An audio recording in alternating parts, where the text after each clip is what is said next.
114 words. That is all it took to erase $47 billion in defense contracts, dismantle a 70-year procurement partnership, and redirect $49 billion in annual spending from American factories to European and Asian suppliers.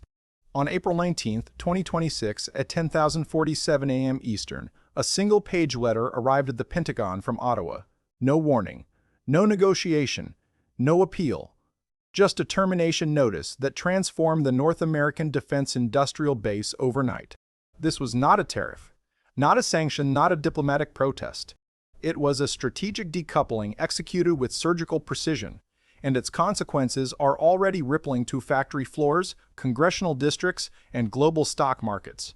If you think this is about defense procurement, you are missing the point. This is about leverage, about trust, about what happens when a customer realizes their supplier has become a liability. And it is unfolding faster than most policymakers can comprehend. The contract that was canceled had been signed just 6 weeks earlier, on February 24, 2026. 372 pages of specifications, delivery schedules, and payment terms. It represented the largest single Canadian military purchase from the United States in history, 88 F-35A fighters from Lockheed Martin, Aegis combat system upgrades from Raytheon, Patriot missile defense batteries, next-generation radar from Northrop Grumman, and a suite of smaller contracts for drones, communications, and training systems. The total value, $47 billion over 5 years. It was expected to sustain or create 85,000 American jobs across 17 states. Boeing, Lockheed, Raytheon, Northrop Grumman all had planned production lines, workforce allocations, and capital investments around this commitment. They believed Canada was a reliable partner. They were wrong. But the $47 billion is only the opening chapter. Canada spends approximately $70 billion annually on defense-related procurement, new equipment, maintenance, training, software, research, and ammunition. Historically, about 70% of that spending, roughly $49 billion per year, flowed to American companies. That was the arrangement. That was the partnership. For decades, Canada bought American.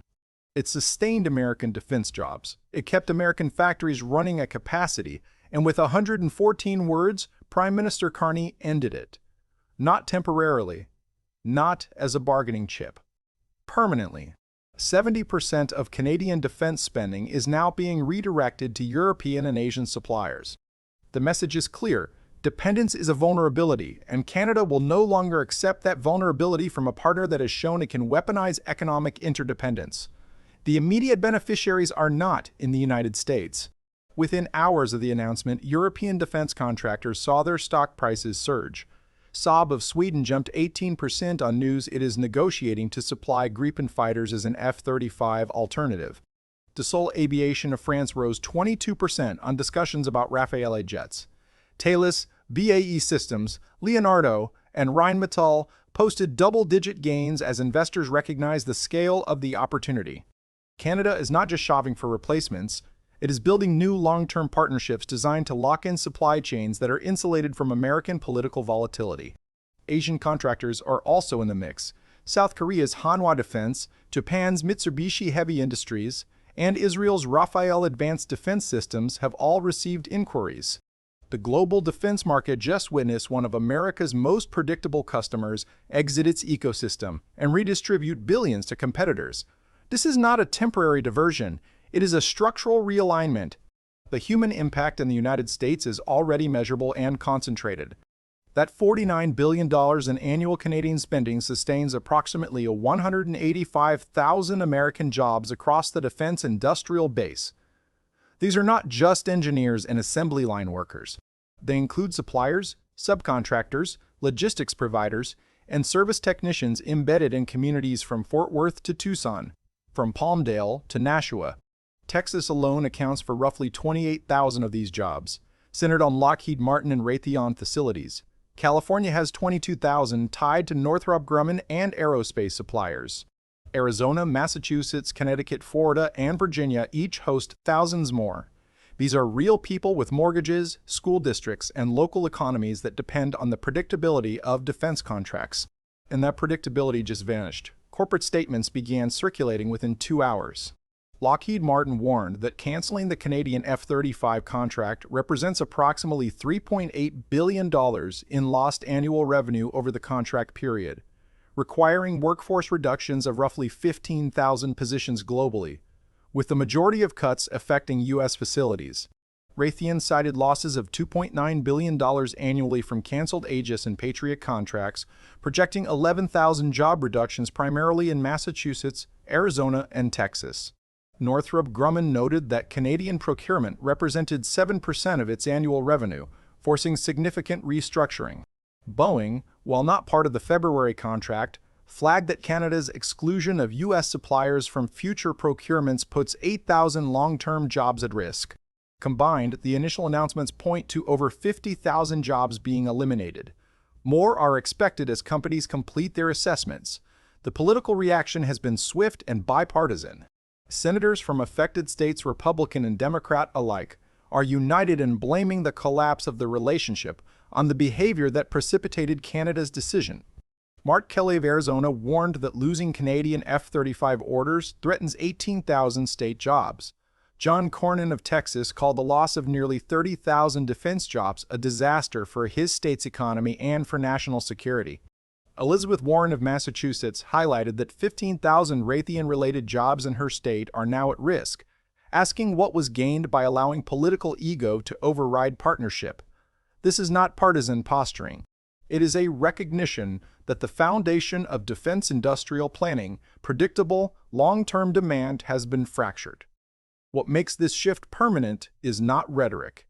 It is contract law, strategic logic, and market dynamics. First, Canada is signing multi-year agreements with European and Asian suppliers right now. Once a $10 billion contract with Saab or Dassault is executed, Canada is legally bound to fulfill it. You cannot unilaterally cancel such agreements because political winds shift in Washington. These contracts typically span 5 to 10 years for major platforms. Second, diversification is the explicit goal. Canada is not seeking to replace one dependency with another. It is building a portfolio of suppliers to ensure resilience. Even if U.S.-Canada relations fully normalize, Canada will not return to sourcing 70% of its defense needs from American companies.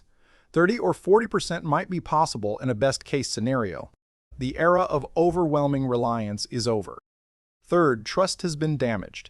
Canadian defense planners now understand that procurement can be politicized. Buying American created exposure to leverage. That lesson will inform sourcing decisions for a generation. Fourth, European and Asian suppliers have every incentive to retain this business. Once they secure Canadian contracts, they will compete aggressively on service, pricing, and reliability to keep Canada as a long-term customer. The United States will have to win back this business through competition, not entitlement. And competition is difficult when you are perceived as a partner who might weaponize supply. The market has priced in this permanence. European defense stocks surged between 12 and 22%. American defense equities fell between 8 and 15%. Investors are not reacting to a temporary disruption. They are adjusting to a fundamental restructuring of global defense procurement patterns. Canada is pivoting, and that pivot has momentum. The response from Washington did little to alter that momentum. At 2:14 p.m. on April 19th, a post on Truth Social claimed that canceling Canadian contracts was great for America, that the weapons could be sold to other allies, and that Canada's loss was America's gain. This framing ignored basic realities of defense production. The F-35 line is calibrated to specific order volumes. Losing 88 committed aircraft does not automatically create 88 new sales elsewhere. International fighter procurement involves years of negotiation, offset agreements, and political approval. Meanwhile, the production line loses those orders immediately. Costs per unit rise for remaining buyers. Workforce planning becomes unstable. Jobs are cut because fewer aircraft are being built. This is not a windfall, it is a contraction. Defense analysts were quick to explain the disconnect. You cannot simply redirect a canceled order to another buyer like moving inventory on a shelf. These are bespoke, multi-year programs with complex integration requirements. The immediate effect of cancellation is not new revenue. It is uncertainty. And uncertainty is toxic to capital-intensive, long-cycle industries like aerospace and defense. Later that afternoon, Prime Minister Carney held a brief press conference in Ottawa. When asked if Canada would reconsider if the United States offered better terms, his response was definitive. The contracts with European and Asian suppliers are being signed this week. They are multi-year commitments. Canada is moving forward with diversified defense procurement that does not depend on American suppliers. This is permanent strategy, not a negotiating position. He used the word permanent repeatedly, not as emphasis, as policy. By early evening, European defense ministers were issuing statements welcoming Canadian partnership. France's defense minister called the potential Rafale sale an honor that strengthens both nations. Sweden's defense minister described the Gripen discussions as the beginning of deep, long-term cooperation. These are not transactional sales pitches. They are relationship-building exercises designed to embed Canada within non-U.S. defense ecosystems for the long term.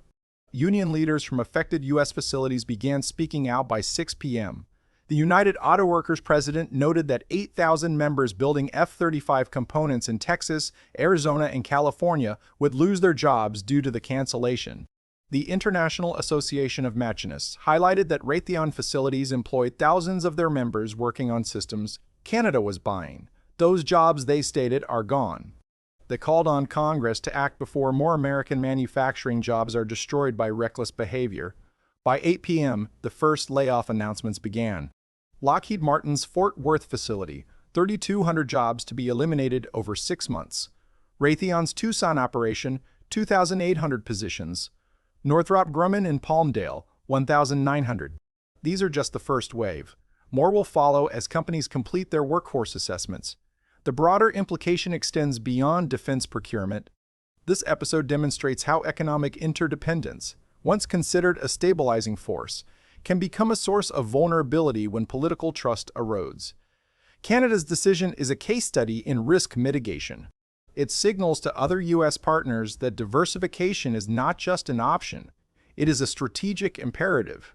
If other nations follow Canada's lead, the U.S. defense industrial base could face a gradual but sustained erosion of its export markets. That would have profound implications for economies of scale, innovation cycles, and the long-term competitiveness of American defense technology. As this situation continues to unfold, the question is no longer whether Canada will reverse course. It will not. The question is how quickly other nations will reassess their own dependencies, and how the United States chooses to respond, with reflection and recalibration, or with further escalation that accelerates the very diversification it seeks to prevent. The contracts are canceled. The money is moving. The jobs are being eliminated. And the word that defines this moment is not temporary, it is permanent. If you want more analysis of how geopolitics, procurement, and industrial policy intersect, subscribe. We break down complex strategic shifts into clear, actionable insights, zero speculation, zero padding, only documented analysis.